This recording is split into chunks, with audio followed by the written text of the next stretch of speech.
Good morning, neighbors. Have you ever needed the opinion of others to make a decision? Do people come to you for advice because of the weight of your opinion? Ironically, the ancient Nordic saga have advice for that. So stick around, let's get into it. It is written in the saga of Njal. Ill-read brings ill luck.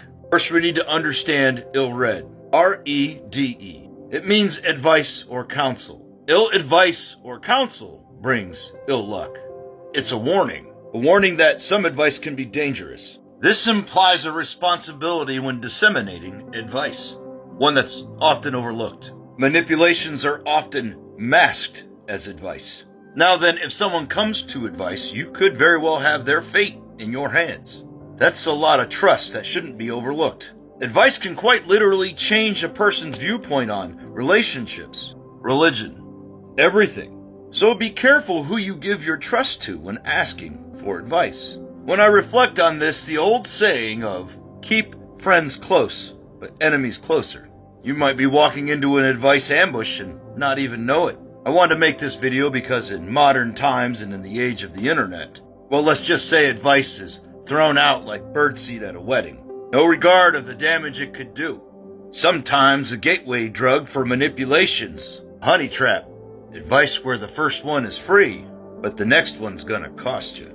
Be cautious with your insecurities. There is no fault in looking for advice, but even the ancestors knew you need to be cautious when seeking it out. So, when you seek advice, make sure it's with somebody that is actually knowledgeable and not a charlatan. And if you find yourself at a tough crossroad in your life, make sure the traffic light works and it's not a scammer. Make sure you check that bridge before you cross it. Your enemy may have sabotaged it. Lastly, and I cannot stress this enough, make sure the opinions on others of the person you are giving advice to does not affect your ability to give that person the counsel they need. Their fate is in your hands. It could be your advice that helps pull them up, changes their fate, ushers in change. Or you could listen to the manipulations and continue kicking down. The choice is yours. Lastly, websites. Innocuous information just put down on the internet for anyone to read and interpret. This is the worst kind of advice. The equivalent of asking for advice from that noisy individual in the bathroom stall next to you. A complete gassy stranger. The electronic version of a wishing well. At the end of the day, whether it's internet or individual, we must be wary of putting bias on things or things we write. This advice can change the world around us, whether we know it or not, or even care.